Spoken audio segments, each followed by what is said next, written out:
What's good, DOXAHOLICS? My name is Rorvis Paradox, aka Dox Brando, and I'd like to welcome you all to another installment of Rorvis Reviews. Today's episode is about the Unconventional comic book movie, and I will be kind of going into detail about what I mean by that after the intro.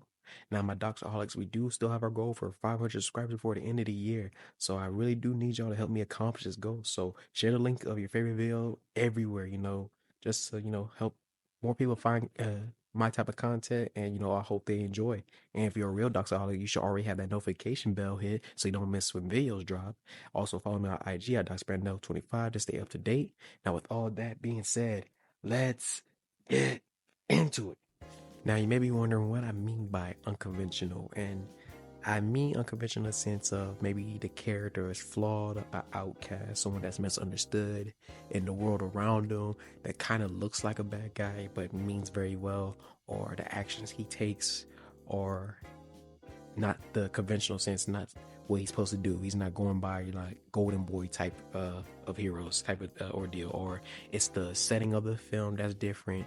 Maybe it's even the way the film is shot. Things of these nature, all these type of things can make a comic book movie unconventional. So I do have some three great films to discuss with y'all, and we're gonna get right into it.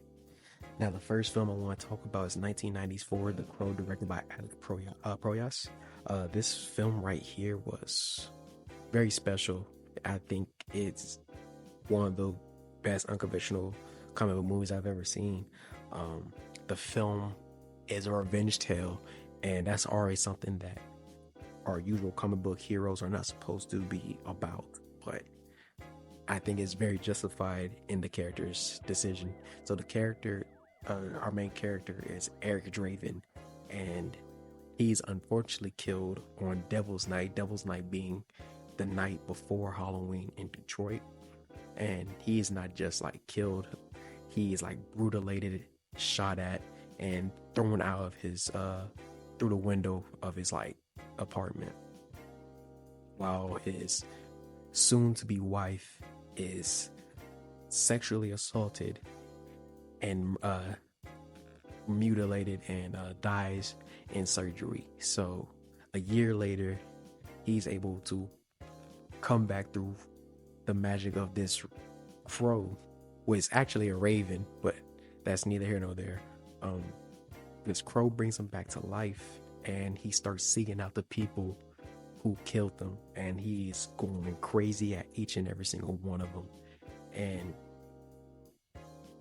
honestly, I think that's all I really want to talk about the film, because I don't want to go into too much detail. It's definitely a film that you need to experience for yourself. With that being said, I'm gonna get into the highlights and what made it unconventional. And the first highlight would definitely be Brandon Lee as Eric Draven. Unfortunately, this film has been only known for his passing during production of the film, but I think the film had so much more merit to it other than his death, and that definitely goes with his performance in the role. This was his first film being outside the shadow of his father, not being, the billing being the son of Bruce Lee. It was the first time he get to be an actor in a sense, and he did a lot of work for it. He's trained in different martial arts, and he lost down 40 pounds to lose all that bulk where he can be as fitted into the character as possible. And that character definitely fit the era, going from the punk, emo, grunge type era.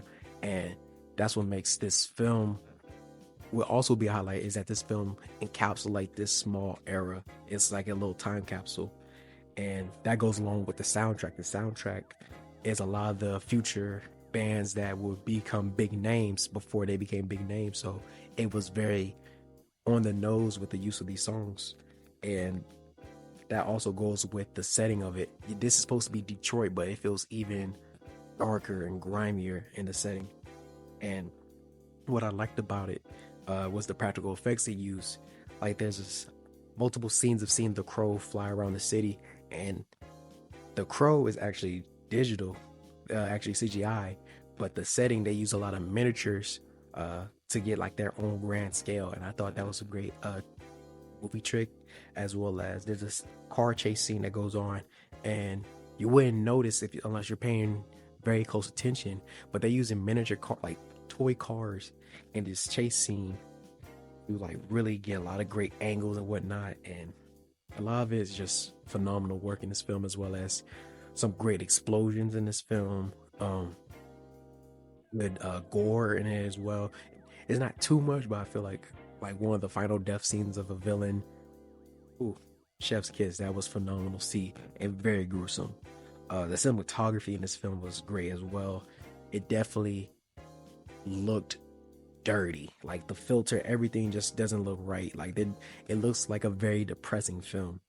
Um, as well as, let me go back to Brandon Lee. I must go back to Brandon Lee because I was talking about his performance, but like there's something that he just did with his character that was just phenomenal.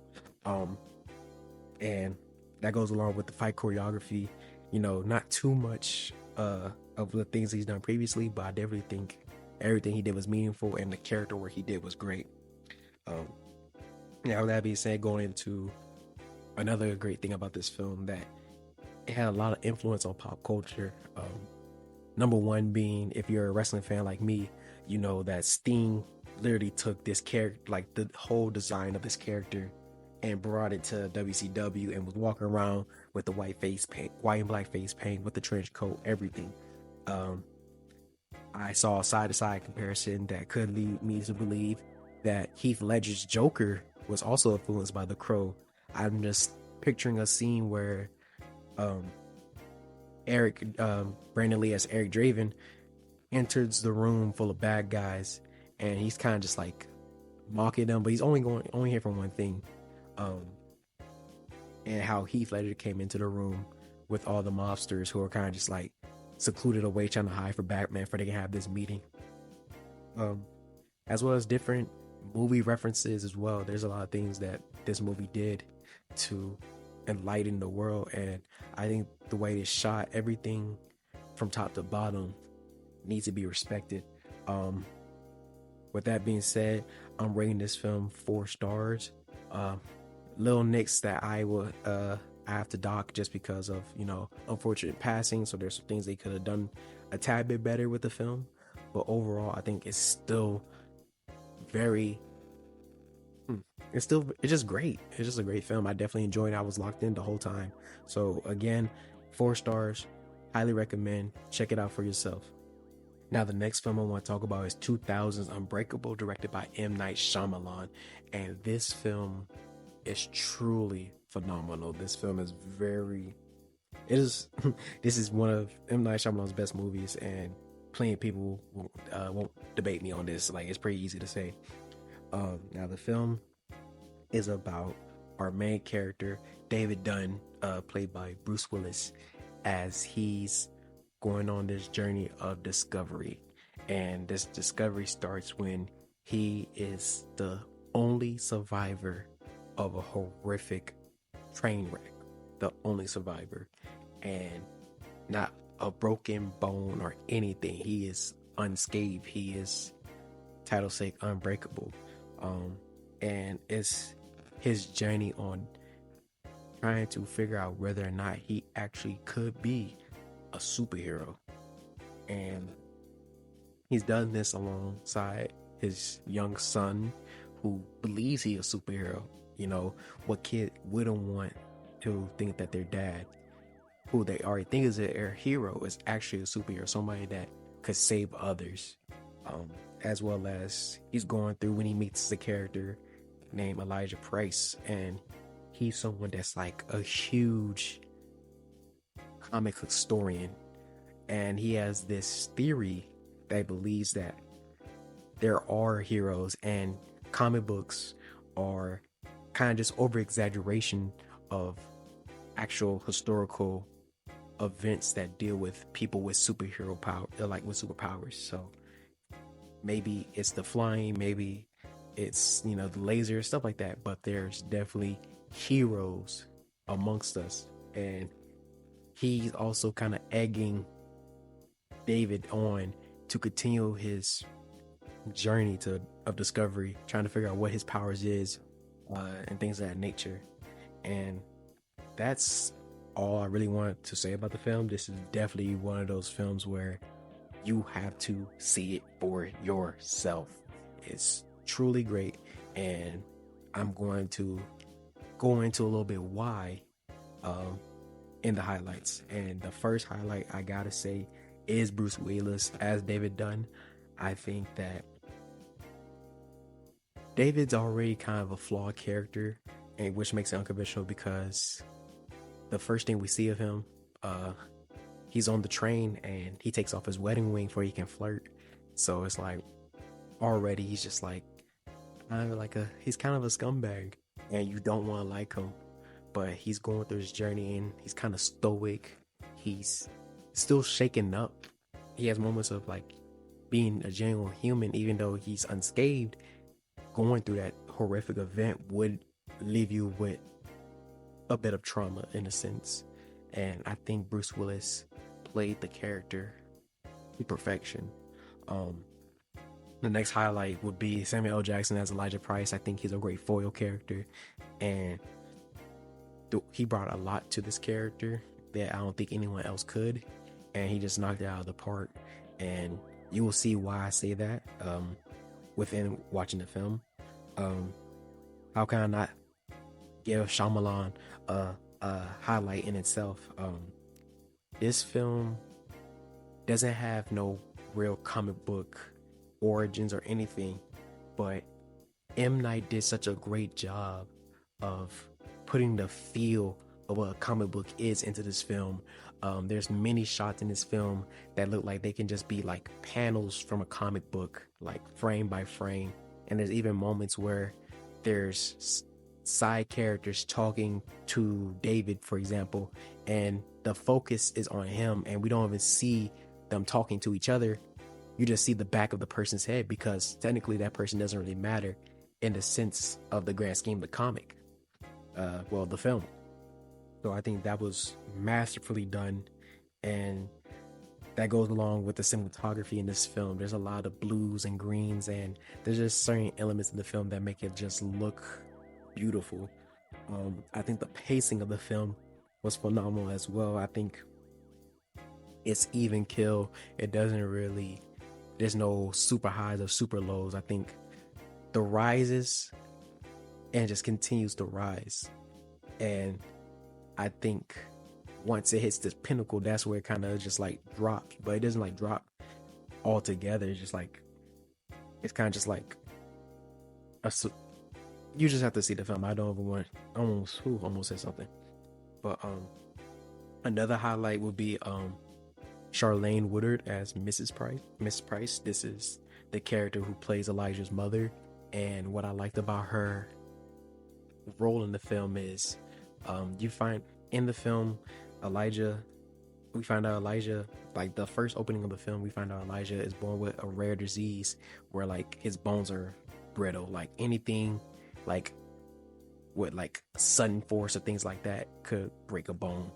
And instead of babying her son, she kind of just like got him to be mentally tough, like get past that, and like built up this, courage and mindset that won't let anybody deter him for anything he's interested in or what he wants to do.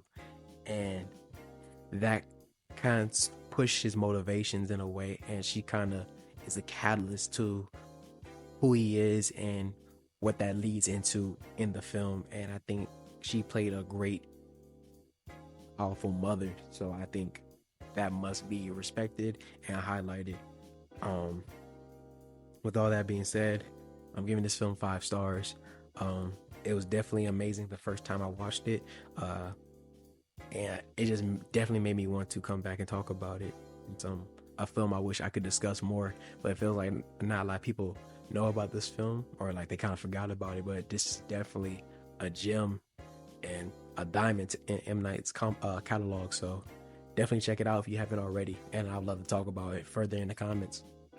Now, the last film I'm going to talk about is 2004's Hellboy, directed by Guillermo del Toro. Now, this film is near and dear to my heart. This is a childhood favorite of mine. And the film stars Ron Perlman as the main character Hellboy as he faces a threat that could be causing the end of the world, apocalyptic level.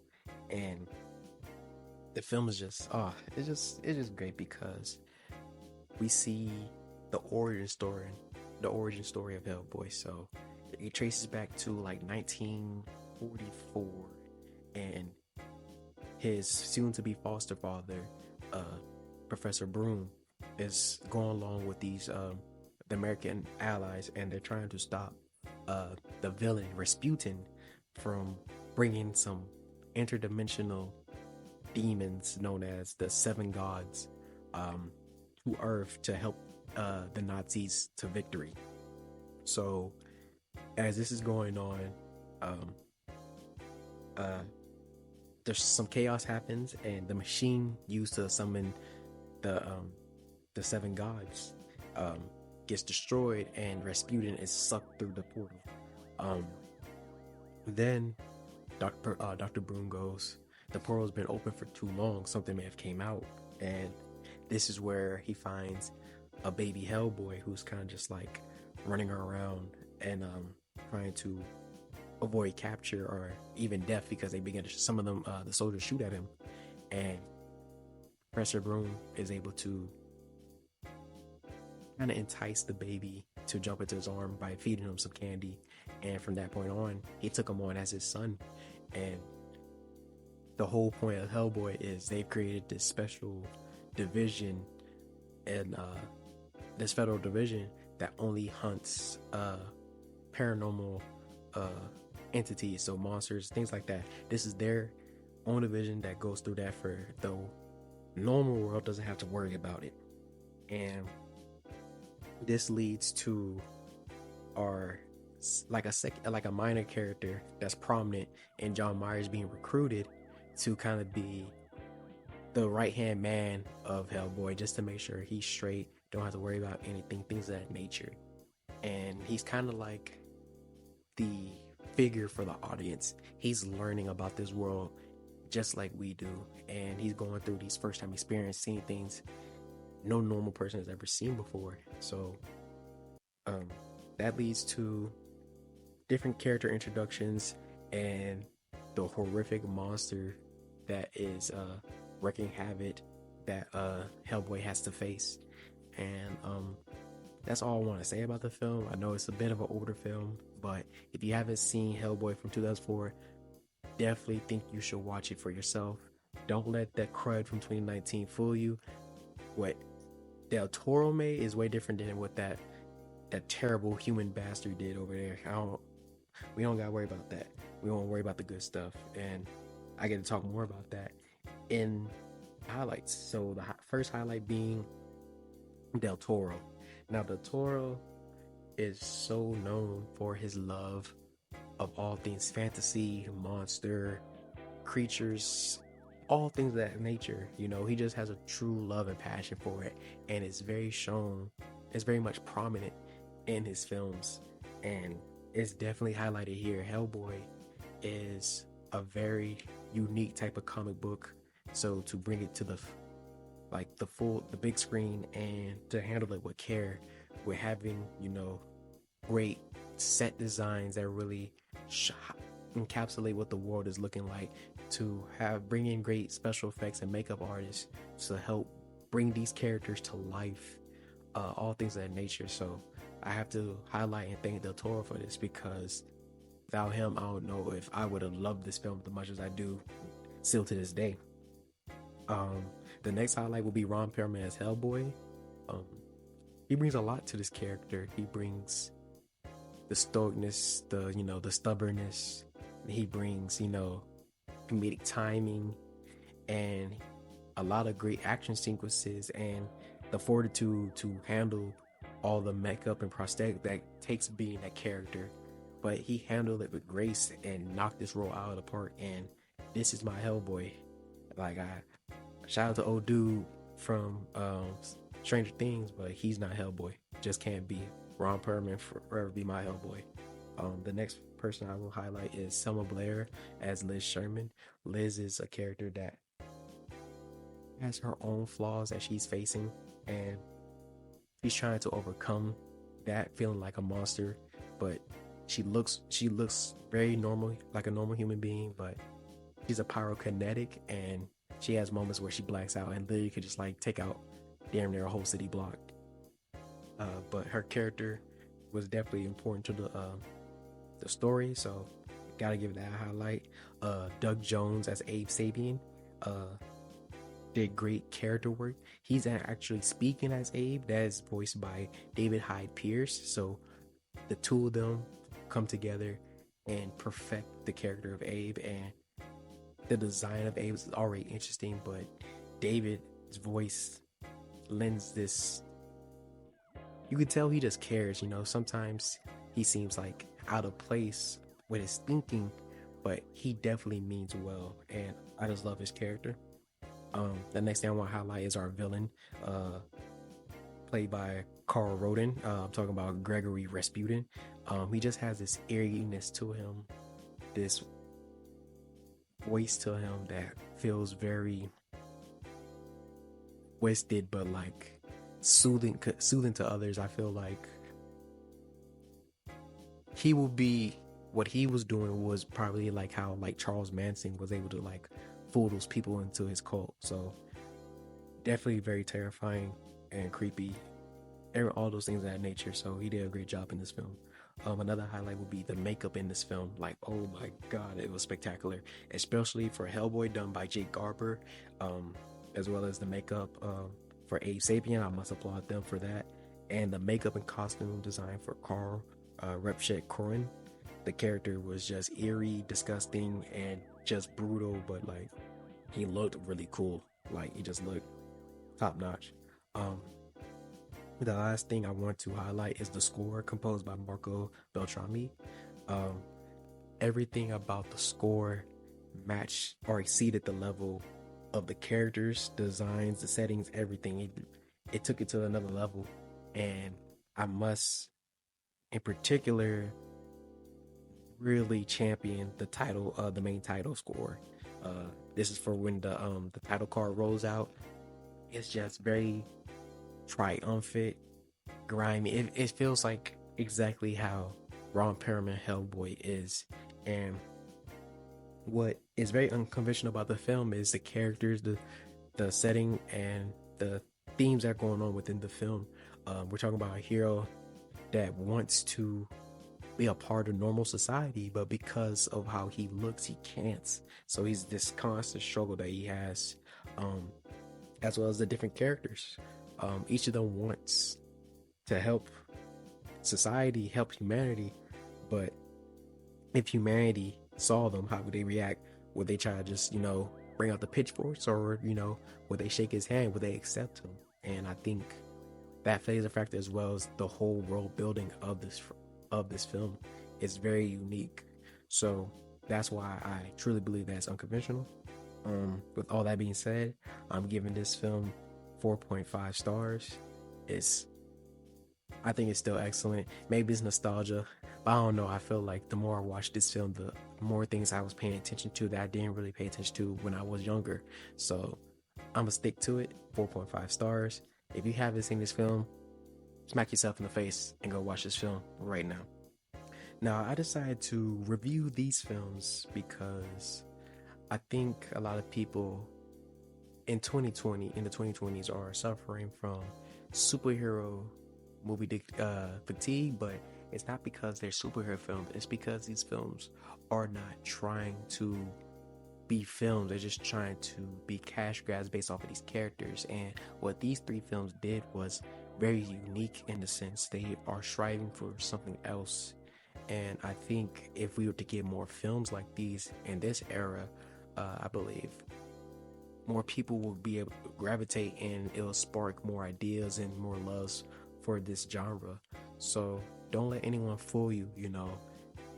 If it's a very unique film, a film that's crafted to be an actual film and not just just put these characters together and see what happens, or like copy and paste characters in different scenarios from different films, you're not going to get what you want out of these films. So definitely check out more films that are not the everyday superhero film, not with the Boy Scouts and characters that are different. I think you would enjoy these types of films. With all that being said, now I have to ask, did you agree with what I said about these films? Have you seen these films? I have different opinions. If so, please drop all these types of comments below. Remember to like and subscribe to help your boy out to get to 500 subscribers, as well as share with others so more people can join the party, join the conversation. I truly appreciate and appreciate your support, and I love y'all for it. Thank you again for watching, and I'll see you for another Rorvis reviews. Peace.